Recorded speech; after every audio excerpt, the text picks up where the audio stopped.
My name is Harold Jerd, and I want to tell you about a book that I have written about my 49 mission trips in the last 7 years. The name of the book is Sidekick To Heroes, and What Will Your Legacy Be? I want to encourage readers of the book to serve and tell their story. I have two friends with me today, Beth Meredith and Chris Fisher.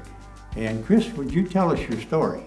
Well, sure. I'd like to tell you about a story of a trip I took with Harold down to Kentucky. It's a story about a van. It's a van that we needed to get to this family down in Kentucky of these 4 abused children. Harold had found this van, but it wasn't in great working order. One day he came into my coffee shop and asked for help. Put the word out to our customers, and we found Frank, the owner of Merlin 200,000 Mile Shops. He was willing to help us. We got the van over to one of Frank's shops, and they looked it over and did a lot of repairs to it. The bill came to $3,250.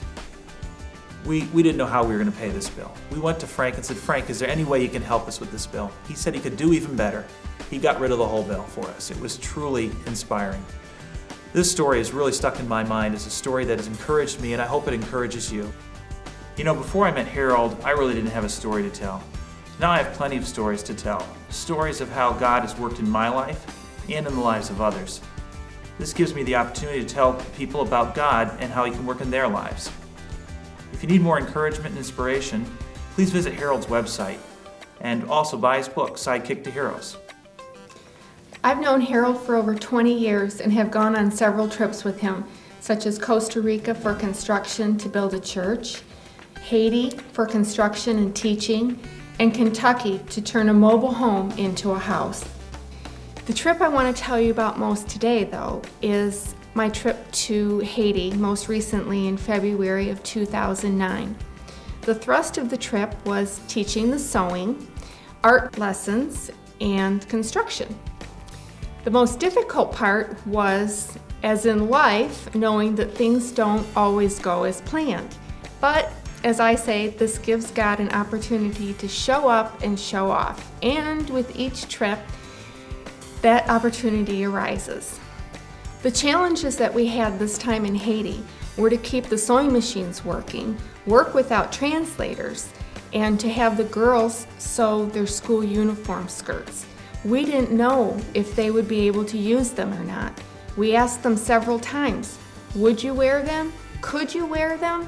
There seemed to be some discussion that we couldn't understand. So we decided that it would have to be up to the Lord to fill in the gaps and accomplish what we couldn't. We went ahead on faith, forged on in our task of teaching the girls sewing, not knowing what the outcome would be.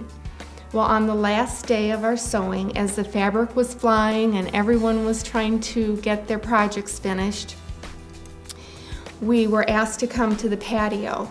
And when we got to the patio, there we saw all 13 girls come out in a single file line wearing their school uniform skirts with a matching t-shirt. We stood there with our mouths open, tears streaming down our face as they sang and danced for us as a way of thanking us for what we had taught them. Now, I paid for that trip not just with money, but with blood, sweat, tears, prayers, hugs, kisses, and love. And to see those girls wearing their skirts was priceless and worth every effort I put into it. I love to serve and have a story from each time I do, whether it be across the street or across the sea.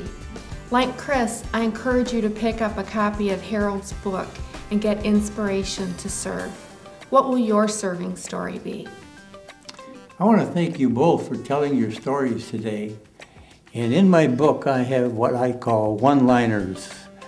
And my favorite one is, if all you can do is all you can do is enough.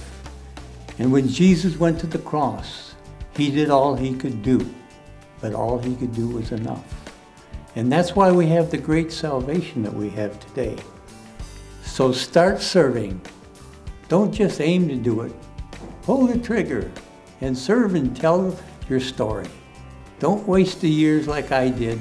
Start now, and you will have the time of your life serving the Lord, telling your story, because we as believers have the good news. To learn more, visit my website, SidekickToHeroes.com. Learn to serve and tell your story.